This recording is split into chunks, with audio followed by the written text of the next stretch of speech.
From insignificance to recognition, the cargo cart mentality.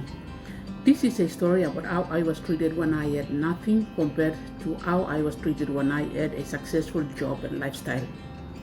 After I finished my studies, I couldn't find a job, so I stayed in my village with my first child. Life was very difficult. Once I was invited to a graduation ceremony at a local school.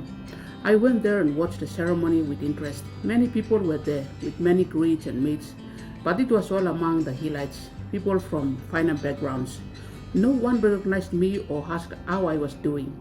There were a few reasons for this. First, I looked like and was a simple village person. Secondly, I didn't have a job. And thirdly, I had a broken marriage. And finally, I couldn't contribute anything to the graduation, like money or gifts.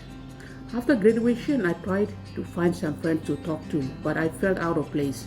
I ended up sitting with other villagers who weren't invited but attended the ceremony because it happened in our area.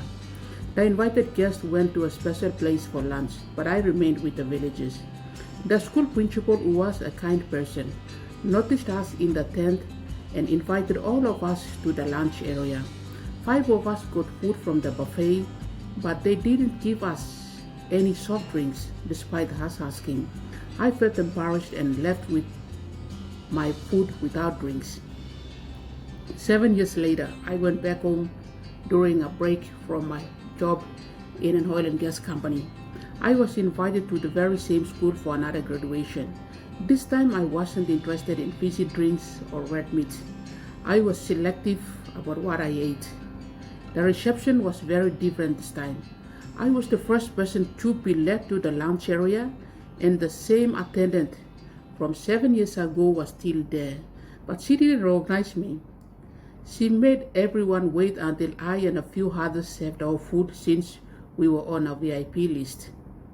I followed the protocol and took a half-filled plate from the buffet. The attendant got worried over the portion of food I served on my plate.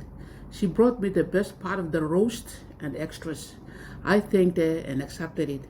When I saw that the line was halfway through, I went back to the graduation tent and found my village people.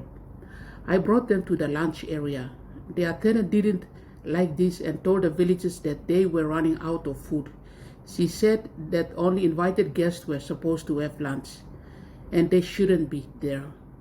I shared some fishy drinks, pork ribs, and roasted chicken with the villagers from the food that was served to me. I told them to enjoy the moment and the food. When you are at the bottom, they disregard you. When you are in the middle, they overlook you. But they acknowledge you once you reach the top. This reflects a cargo cart mindset. Passing PNC, all months look save, time you got work money, business position, title, na number. And this is the culture that I hate the most.